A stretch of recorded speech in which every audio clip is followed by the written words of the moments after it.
We are now going to take you live to Melbourne, where Health Minister Greg Hunt is speaking. And it's a reminder to all Australians that whilst the focus has been on COVID, the other elements of our lives, whether it's in relation to cardiac conditions, the risks of cancer, the risks of diabetes, all of these are continuous. So we're launching a process to encourage people to have their health checks during the course of the coming weeks or months, to visit your GP and to update your screening. And this is immensely important.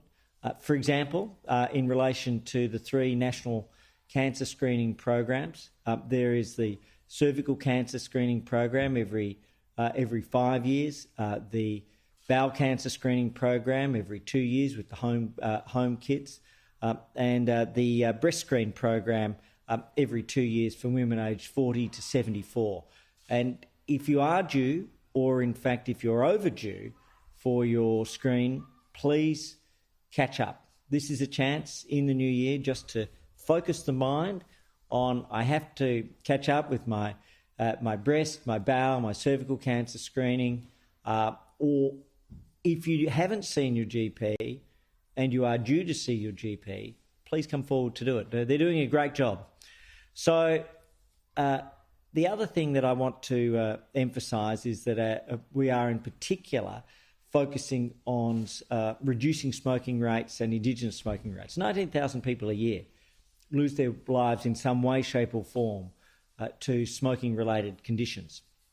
Lung cancer is almost half of that alone. And so it puts into perspective some of the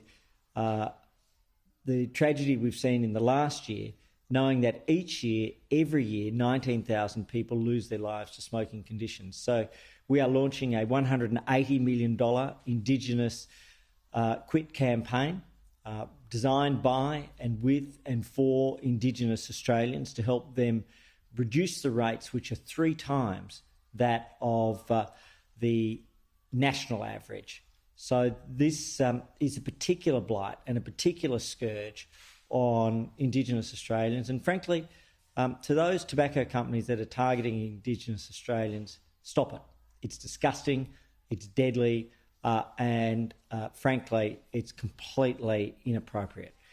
Now, in terms of vaccination, we know tomorrow the numbers will increase of people who are eligible for their vaccination. They will become eligible. They won't become overdue, as some have indicated. This is the start of the process where people who are 4 months or more from their second dose will become eligible for the booster. And I think this is a great thing. So far, we've had over 2.5 million boosters. Those boosters are more than 500,000 ahead of schedule, ahead of expectation as to where we would have been at this time. And we will go from 4.25 million Australians who are eligible to 8 million Australians. And they become eligible as of tomorrow, an additional 3.75 million approximately who become eligible. And so that 3.75 million additional Australians